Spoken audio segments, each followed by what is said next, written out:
Hey everyone, my name is Claude. And I'm Clinton, and we're the Lamest Defenders. So for today's episode, we are continuing with our Marvel MCU legacy reviews, and we're going with Iron Man 2 today. So let's get going.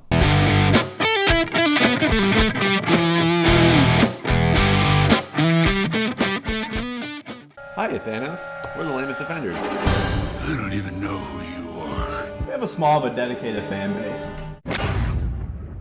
Be sure to visit our sponsor at BaskervilleProductions.com. So Iron Man 2 is one of the more disliked movies out of the MCU. Still not bad. It's not bad, yeah, compared to another movie that we'll be reviewing a few weeks later. But it's definitely not that great. It's not in the top tier.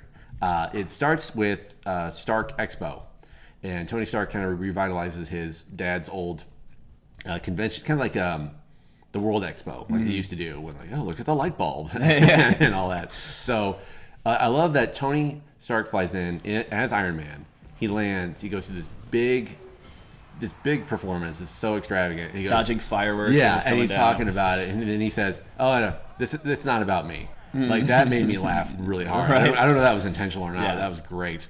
And then so we kind of talk about the expo more and more, and then it cuts to Russia, where this beautiful scene. Elderly physicist is dying and shit his pants. Yeah, he's telling his son, like, oh, this should have been you. Iron Man should have been you. And then as he dies, there's gonna be a lot of spoilers for this movie, so just deal with it. Yeah. And eat it. As he dies, Mickey Rourke's character Ivan, he just does this like Klingon scream, like something out of Next Gen, Star Trek Next Generation.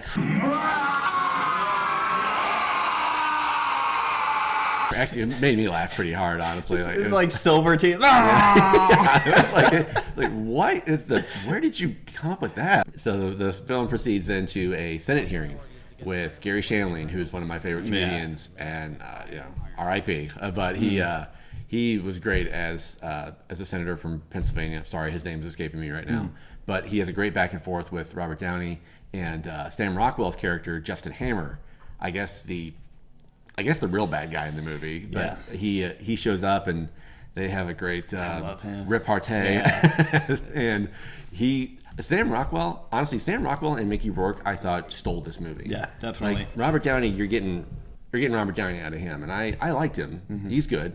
Not as good as Iron Man 1, but it is what it is. But man, Sam Rockwell was so great as that guy who he was a nerd growing up, and now he has money and he doesn't know what to do with it. So he thinks he can just be like, yeah, I'm super cool. Why don't you sit down? Looking back, he's probably like top 3 Marvel villains for me, if not number 1. Honestly, like just straight up. You identify with him? Yeah, no, for sure. Yeah. Fake. And that's one of the things with this character that Sam Rockwell did so well is his entire persona for this is fake. It's all, facade, and even his, I guess, skin color too, because it's all like the spray tan, if you notice. Oh, yeah. If you look, he's got like all the spray tans running down his like hands, and I assume that was, on purpose. Creative choice. Yeah, because everybody, sorry not to interrupt, but everybody looks browner in this movie. Yeah. Like they have a really nice tan to them. Mm-hmm. I'm actually kind of jealous. Like, how'd you do that? But it's just like filming in Southern California living, so. Monaco and everything like that.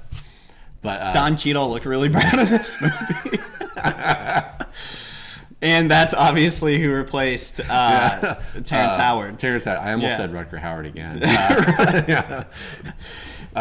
He shows up at the Senate meeting as well, as Rhodes, obviously, and he just shows up as like I'm Don here, Cheadle, deal with it. He even kind of makes a line. Seen Hotel Rwanda. Yeah.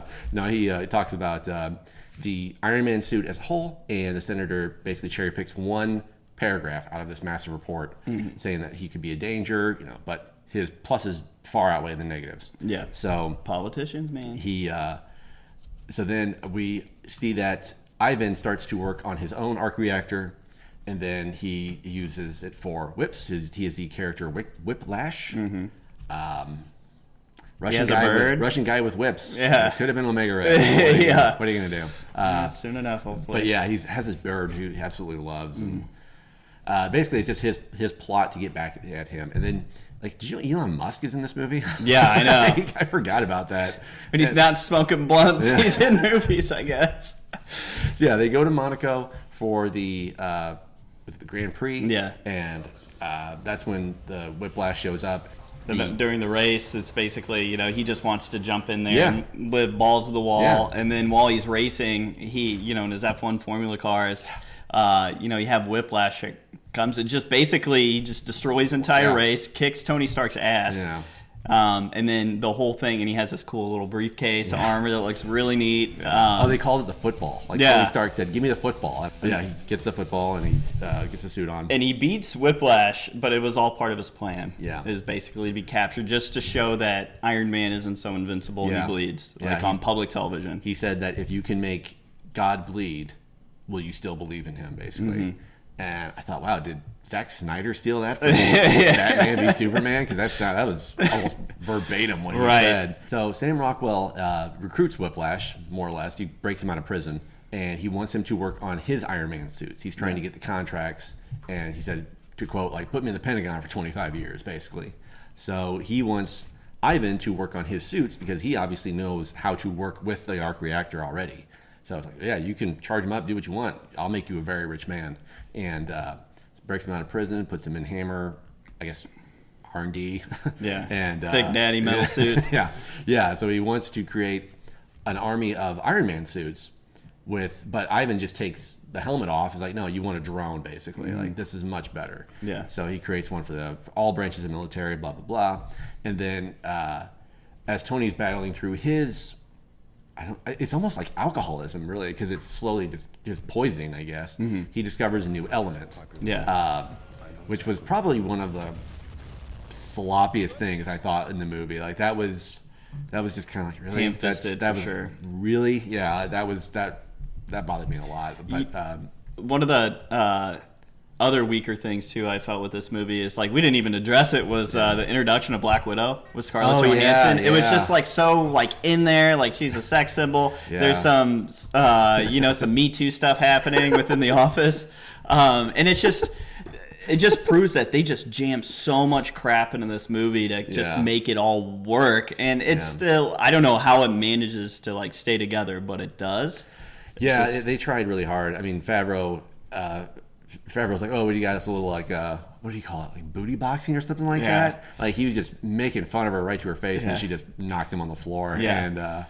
And then what did Robert Downey say? I want one. He turns to Pepper's like, I want one. Yeah. So it's just, Black Widow, it was our introduction. Scarlett Johansson did what she could with the role in this movie, and she was great and everything like that. And then it's just she's there, and it was just. Yeah. Felt kind of a ham-fisted introduction for the character. And I did like how they gave her a fake name in the beginning, Natalie Radcliffe or whatever her name was, and then she's with Nick Fury now. Okay, that's cool. And then you have all the S.H.I.E.L.D. stuff with Nick Fury, and then the Avengers stuff. Yeah. Speaking of Nick Fury, one thing I didn't mention, forgot to mention was Tony Stark said at the end of Incredible Hulk, we're putting a team together. He said that to Thaddeus Ross. Mm-hmm. In this movie, Iron Man 2, he says to Colonel Fury, I'm not interested in being in your superhero boy band. Yeah. So that was some inconsistency right there. Had to buy all the Marvel tie-in comics, I guess, to the movie. I understand that. That bummed me out. I was like, oh, really? That's unfortunate. So for the actual battle, everything's going on. Yeah. So Justin Hammer basically gets out-hacked by Whiplash. Whiplash has control of all the military drones, and then you have this big climatic battle in Flushing Meadows in New York City. And then obviously somehow they get a hold of War Machine because Justin Hammer got to refit it with all the weapons. And you have this big battle. And it's all these basically war suits against Iron Man. Yeah. And then you have this scramble, and it's really messy too. Yeah. Just the whole. Yeah. And it was already a busy movie. Then you have 10,000 drones flying around. I have no idea what's going on. And then 10 years later, you have Kevin Feige say, "Oh, by the way, that was Peter Parker there at the mat." It's okay, with the Iron Man helmet. Yeah, it's just all right, cool. Yeah. Trying to make them look more clever than they were. And it's just, and then obviously you have Rhodey. He gets control of the Iron Man suit again with the help of Black Widow, and then You have the fight with Whiplash, who is now even more beefy and more thick dummy. Yeah, he has his own Ironmonger suit. Yeah. Which I feel like kind of detracted from it because I liked him when he was on Monaco. Yeah. He was just a guy with, like, he was using a less powered version of Iron Man's weapons against him, and he was winning. Like, he was very close to winning. Yeah. So I liked that a lot. I thought, I kind of wish they would have just done that again because that would have been better. I don't know. But. So, what are your overall thoughts with Iron Man 2 after all this nonsense going on? That's a good word for it.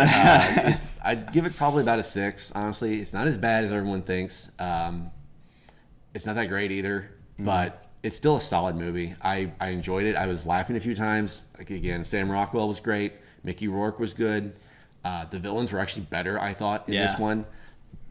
It was just trying to set up too much, trying to do too much. Right. So. Yeah, I'm in total agreement with you. I would say it's probably about a 6. Top 15 Marvel movies. Yeah, out of 22, it's not that great. No, it's not a good batting average for him. But it was just, like you said, it was just trying to cram in way too much stuff. And it kind of reminds me of what Sony does with their Spider-Man universe with Amazing Spider-Man, where you try to just cram everything in there and just hope it all sticks. Yeah. And it's just... At the same time, I'm going there for a good movie, and I love, foreshadowing and stuff like that, but you don't have to rush it like that. Yeah. And that's what it felt like. It was just oversaturated for sure. So, again, I'd probably say it's about a 6. Yeah. Still a solid choice, though. If you got 2 hours and you enjoy it, Robert Downey as Iron Man, it's a great movie to watch. So, yeah. Definitely. Well, that's all we have for this review. So, as you may know, we are going down the entire MCU release calendar, and our next review is Thor. So, stay tuned for that one. Thanks so much. Stay lame. See you guys.